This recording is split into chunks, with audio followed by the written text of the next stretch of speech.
Good morning. मैं doctor सरिता कुमावत आपको शरीर क्रिया विज्ञान यानी ह्यूमन फिजियोलॉजी सब्जेक्ट पढ़ा रही हूँ। और ह्यूमन फिजियोलॉजी में सिलेबस के अकॉर्डिंग हमारे 7 अध्याय 7 चैप्टर ख़त्म हो चुके हैं, कंप्लीट हो चुके हैं, उनके सारे लेक्चर कंप्लीट हो गए हैं। और अभी 8th चैप्टर एंडोक्राइन सिस्टम अंतःस्रावी ग्रंथियाँ चल रहा है, जिसमें कुछ ग्रंथियों के बारे में मैं आपको पढ़ा चुकी हूँ। थायराइड ग्रंथि कंप्लीट हो गई है, पैराथायराइड ग्रंथि पिछले लेक्चर में कंप्लीट कर दी।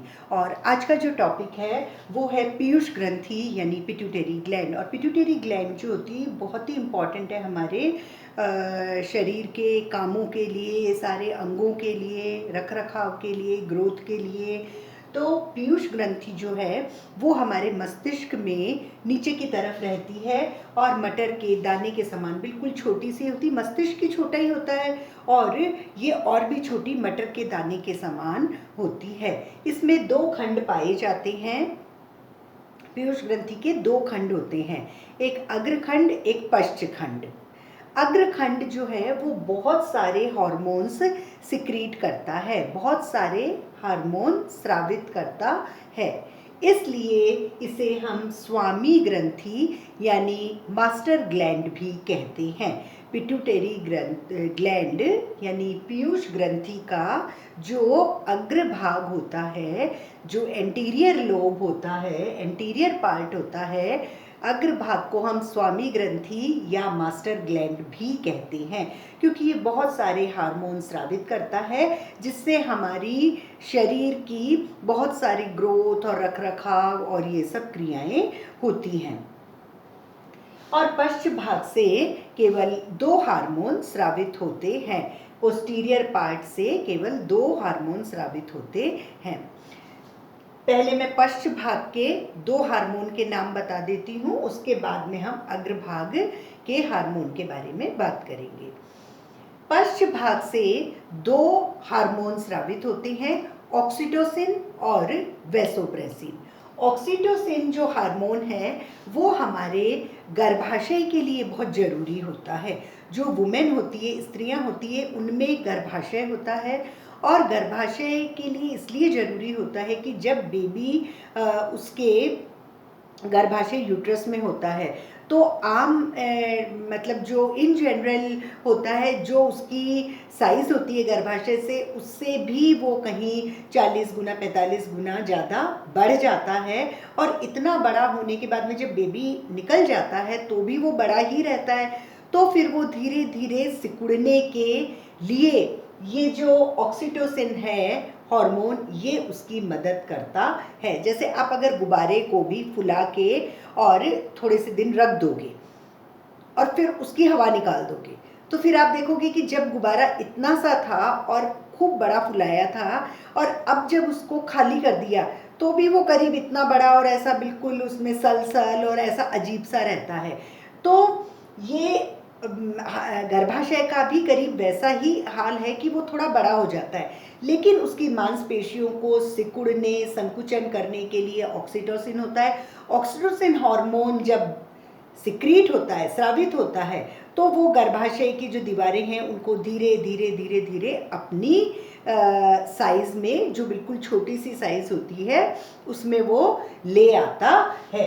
तो ऑक्सीटोसिन हार्मोन यूट्रस के मसल्स यानी गर्भाशय की मांसपेशियों के संकुचन के लिए होता है। उसके अलावा जब बेबी हो जाता है, मतलब प्रसव हो जाता है, तो उसके बाद में ब्लीडिंग होती है करीब 40 दिन 45 दिन, किसी के जल्दी ख़त्म हो जाती है, किसी के 40 दिन होती है।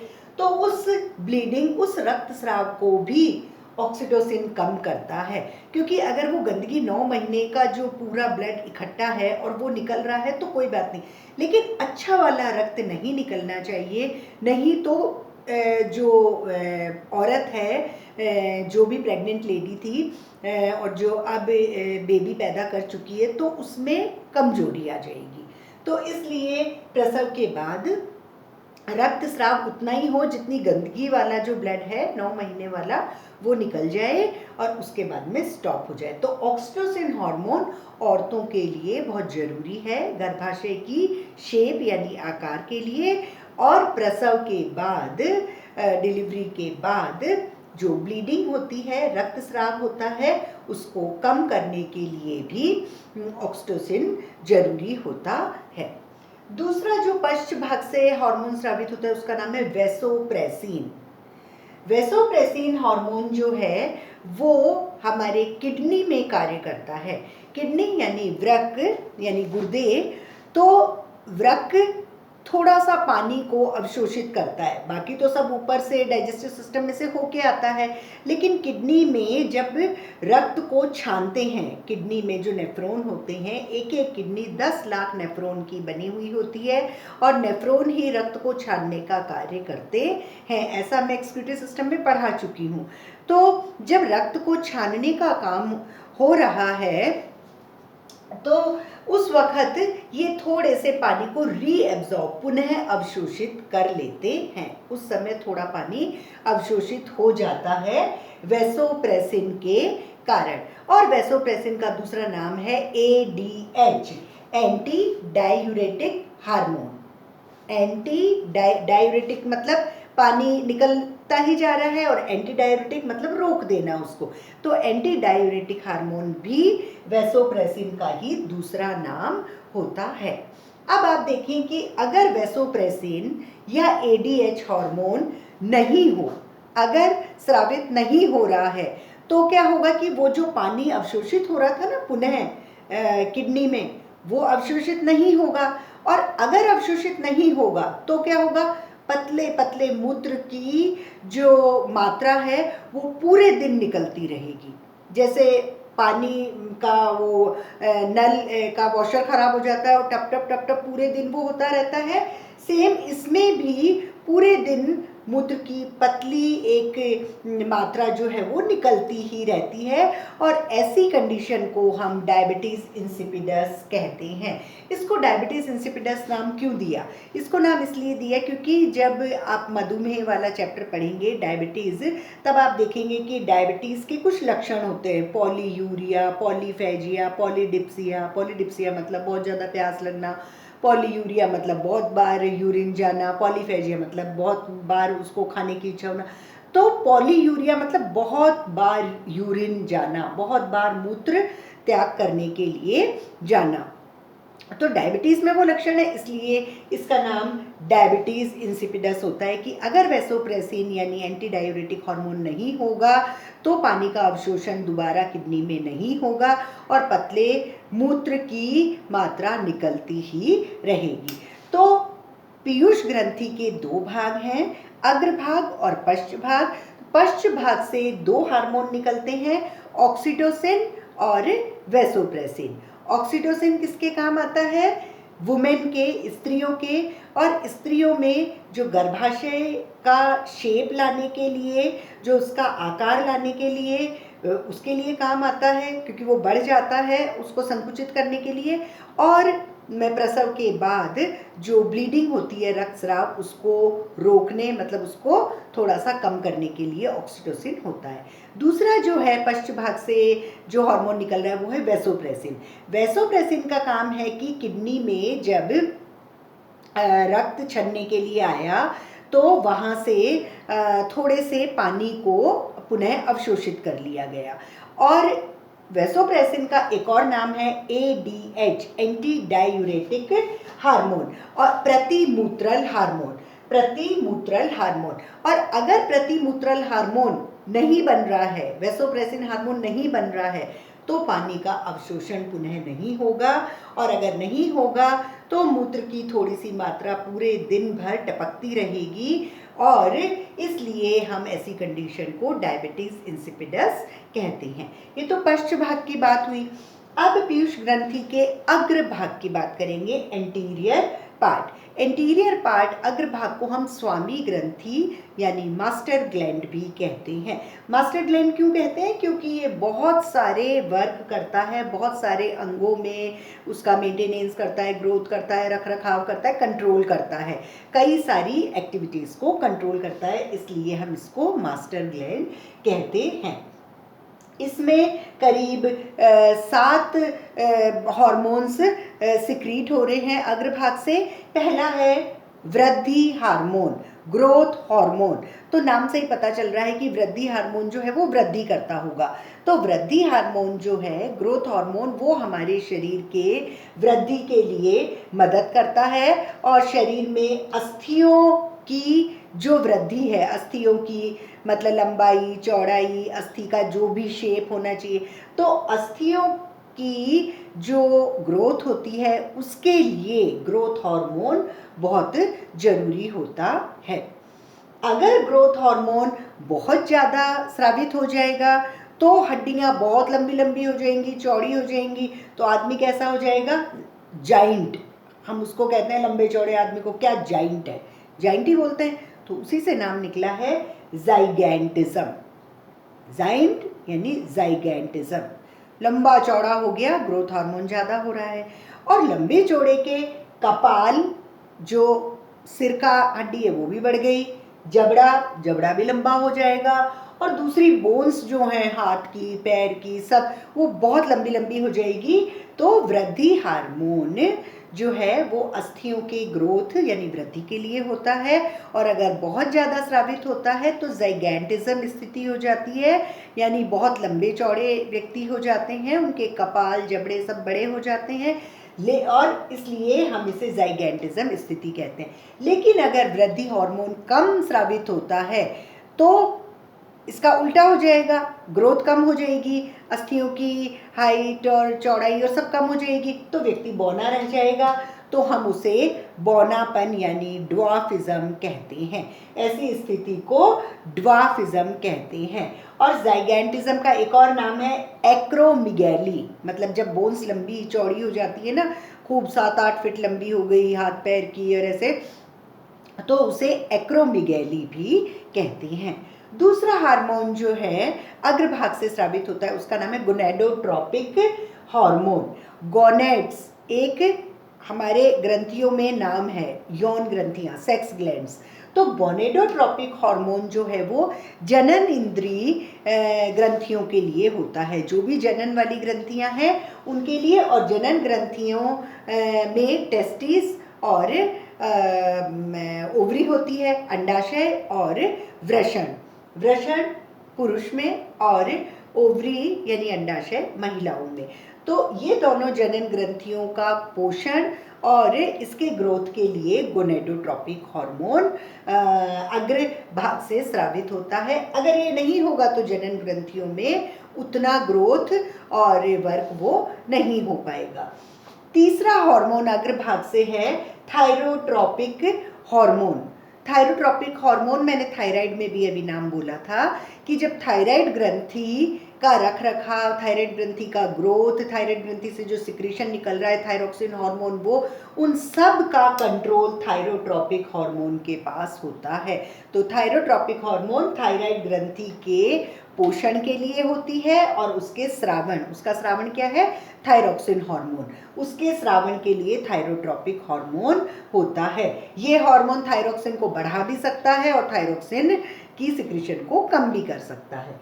चौथा हार्मोन है एड्रिनोकॉर्टिकोट्रोपिक हार्मोन। एड्रिनो ए, कॉर्टिको सी, ट्रोपिक टी और हार्मोन एच, ACTH, एड्रिनोकॉर्टिकोट्रोपिक हार्मोन, यानी एड्रिनल ग्लैंड से ये रिलेटेड है। एड्रिनल ग्लैंड यानी अधिवृक्क ग्रंथि, अभी हम पढ़ेंगे आगे आने वाले दिन में।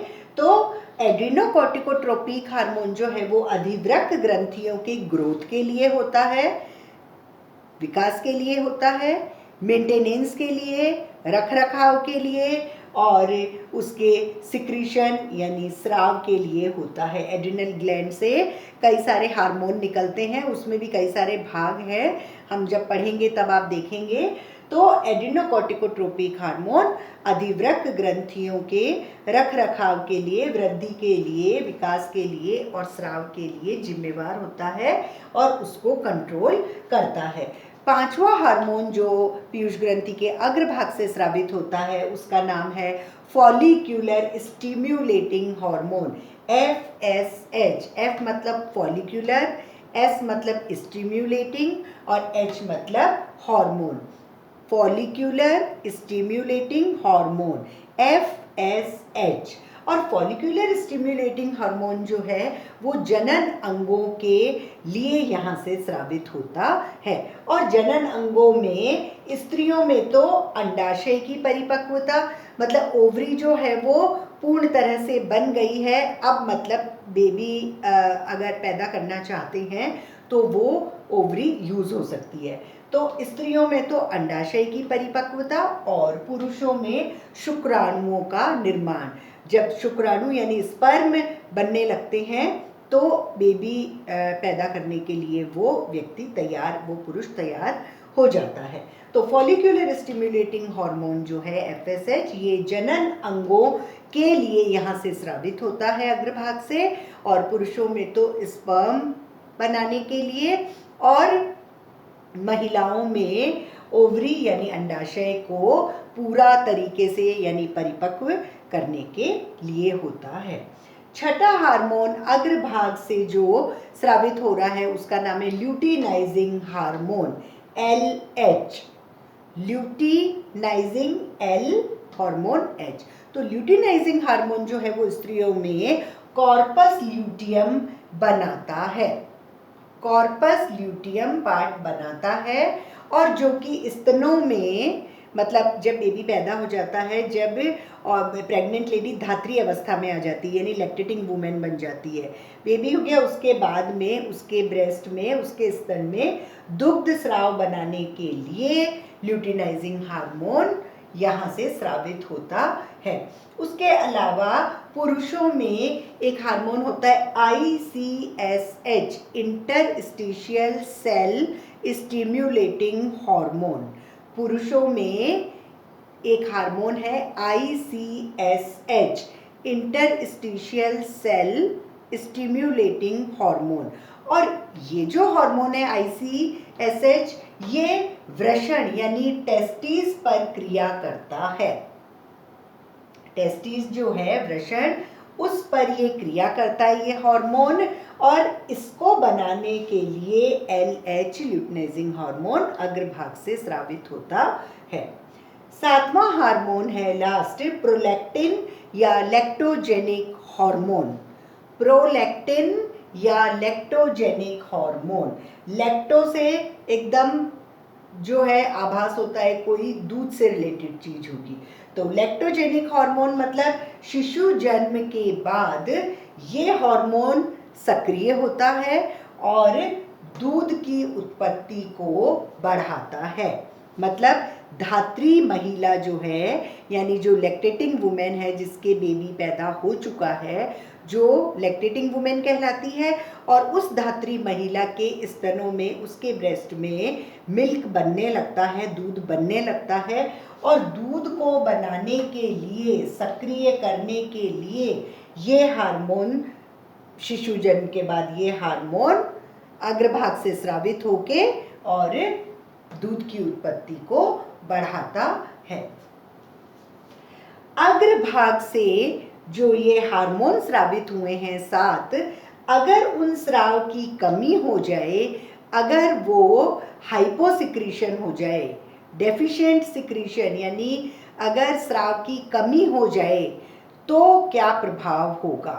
तो अग्रभाग के स्राव की कमी का प्रभाव, अगर कम है तो हाथ पैर की जो लंबाई है वो कम हो जाएगी, हड्डियों की जो लंबाई है वो कम हो जाएगी, कद छोटा हो जाएगा, ग्रोथ वृद्धि पूरी नहीं होगी, जो हमारी अस्थियां और मांसपेशियां हैं वो भरपूर वृद्धि नहीं कर पाएगी, और बौनापन हो जाएगा, ड्वार्फिज्म यानी व्यक्ति को बौनापन हो जाएगा। उसके अलावा उस बच्चे में या जो भी है जिसमें ये कमी हो रही है अग्रभाग के इन 7 हार्मोन की, तो उसमें जो मानसिक विकास होता है, उसका जो मेंटल ग्रोथ है, आईक्यू लेवल है, सोचने समझने की शक्ति, निर्णय लेने की शक्ति, ये सब जो है वो भी अग्रभाग के स्राव की कमी से वो भी उनमें हो जाती है।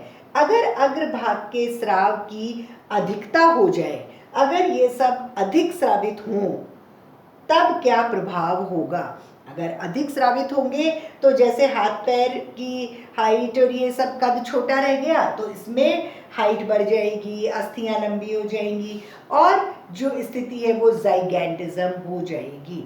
और ज़ाइगैंटिज्म स्थिति में चमड़ी मोटी हो जाएगी और रुखी हो जाएगी, मांसपेशियां जो है वो बढ़ जाएंगी और पेट के ऊतक, अन्य अंगों के ऊतक, उन सब में थोड़ा थोड़ा कुछ भरने लग जाएगा और वो मोटा होता चला जाएगा और हड्डियां जो है हमारी बोन्स वो बहुत मोटी मोटी मतलब चौड़ी हो जाएंगी और लंबी लंबी हो जाएंगी, बेशक्ल की हो जाएगी, 7 से 8 फीट तक भी हो सकती है।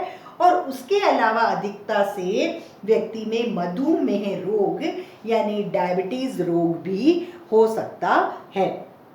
उसके अलावा अधिकता से व्यक्ति कम उम्र में बड़ी उम्र का लगने लगता है। क्यों? क्योंकि थायराइड ग्रंथि जो है वो थायरोक्सिन हार्मोन स्रावित करती है, तो खूब थायरोक्सिन हार्मोन स्रावित हो रहा है और उसका इफेक्ट आ रहा है।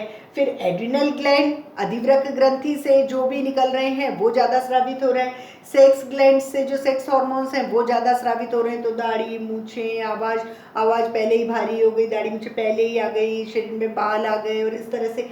तो जो व्यक्ति छोटा उम्र का है लेकिन उसमें ये स्राव ज़्यादा हो गए हैं तो वो कम उम्र में भी बड़ा लगने लगता है। अब आज का जो टॉपिक है उसको थोड़ा सा मैं दोबारा से ब्रीफ कर दूं। हम 8वां चैप्टर अंतःस्रावी ग्रंथियां एंडोक्राइन ग्लैंड्स पढ़ रहे हैं।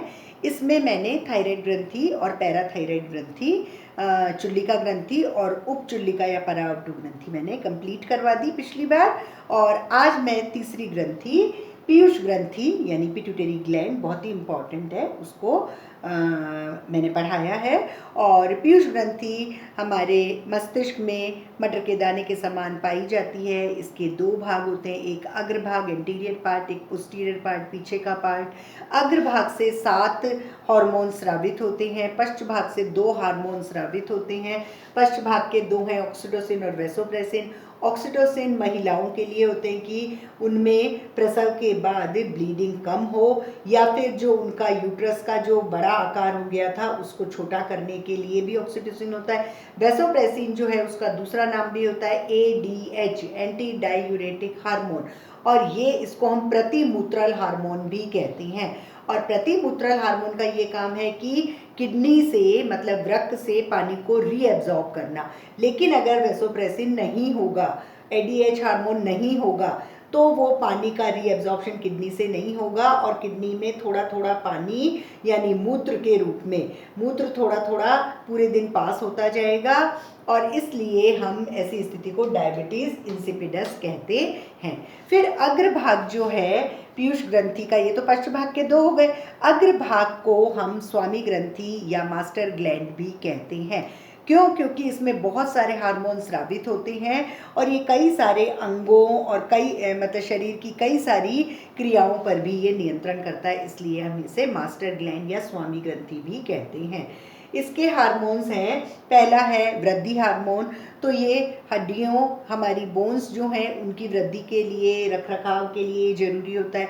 अगर मान लो बोन्स बहुत ज़्यादा मतलब वृद्धि हार्मोन हो गया और बहुत ज़्यादा बड़ी हो गई तो उसमें कपाल, जबड़े, सब चीज़ें बड़ी हो जाती हैं और वो व्यक्ति ज़ाइगैंटिज्म स्थिति में आ जाता है, हम उसे एक्रोमीगैली भी कहते हैं। और यदि कम स्रावित होता है ग्रोथ हार्मोन तो वो ड्वार्फिज्म स्थिति यानी बौनापन की स्थिति होती है। दूसरा हार्मोन है गोनेडोट्रोपिक हार्मोन, और गोनेडोट्रोपिक हार्मोन जो है वो जनन ग्रंथियों के पोषण के लिए होता है।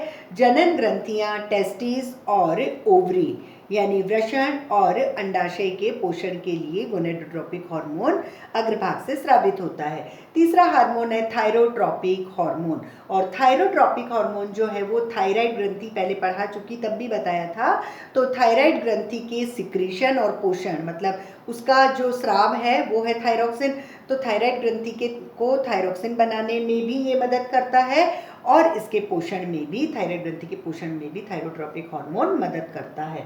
चौथा हार्मोन है एड्रिनोकॉर्टिकोट्रोपिक हार्मोन, और एड्रिनोकॉर्टिकोट्रोपिक हार्मोन अधिवृक्क ग्रंथि के लिए होता है, अधिवृक्क ग्रंथि की वृद्धि के लिए, रखरखाव के लिए, उसके स्राव के लिए। नेक्स्ट पांचवा है फॉलिक्यूलर स्टिम्युलेटिंग हार्मोन FSH, और FSH जो है वो जनन अंगों के लिए होता है। जनन अंगों में स्त्रियों में तो अंडाशय की परिपक्वता और पुरुषों में शुक्राणुओं के निर्माण के लिए FSH सिक्रीट होता है अग्र भाग से। छठा हार्मोन है ल्यूटिनाइजिंग हार्मोन। ल्यूटिनाइजिंग हार्मोन जो लैक्टेटिंग वुमेन होती है, धात्री महिला, उसके स्तनों में दुग्ध स्राव को बढ़ाता है, और पुरुषों में एक hormone ICSH interstitial cell stimulating hormone होता है, जो कि वृषण पे क्रिया करता है, वृषण के कार्यों पे कंट्रोल करता है, तो उसको बनाने के लिए ये LH यहाँ से स्रावित होता है। और सातवां है प्रोलैक्टिन या लैक्टोजेनिक हार्मोन, और प्रोलैक्टिन और लैक्टोजेनिक हार्मोन जो है वो शिशु जन्म के बाद में सक्रिय होता है, बनता ही तब है जब शिशु जन्म होता है, तब ही ये महिला में होता है, और महिलाओं के स्तन में दुग्ध की उत्पत्ति को ये बढ़ाता है। अगर ये सब हार्मोन कम स्रावित होते हैं तो हम हाइपोसिक्रीशन यानी कम स्राव डेफिशिएंट सिक्रीशन कहेंगे, और कम स्राव अगर होगा तो उसकी कमी के प्रभाव से क्या इफेक्ट आएंगे, क्या प्रभाव होगा, हाथ पैर और सारी अस्थियां और ये उनकी लंबाई कम हो जाएगी, बौनापन हो जाएगा, बौनापन के अलावा मेंटल स्टेटस यानी IQ लेवल भी कम हो जाएगा। अगर अधिकता हो जाएगी तो ये सब ज़्यादा होंगे, तो जैसे सेक्स ग्लैंड्स और ये भी सब डेवलप हो रही हैं, थायराइड, तो कम उम्र में ही जो बच्चा या व्यक्ति है वो बड़ी उम्र का लगने लगता है। उसके अलावा जैसे यहाँ कद जो है छोटा हो गया तो यहाँ हड्डियाँ और ये सब बढ़ जाएंगी, तो वो जाइगेंटिज्म स्थिति, बहुत लंबा चौड़ा हो जाएगा। उसके अलावा जो ऊतक हैं पेट के, अन्य ऊतक, ये सब भी बढ़ जाएंगे, अस्थियां मोटी और बेशकल हो जाएंगी 7-8 फीट तक की, और मधुमेह रोग यानी डायबिटीज़ रोग भी व्यक्ति को इसके कारण यानी अधिकता का जो सिक्रीशन है उसके कारण हो सकता है। आज का ये टॉपिक यहीं कंप्लीट होता है। Thank you.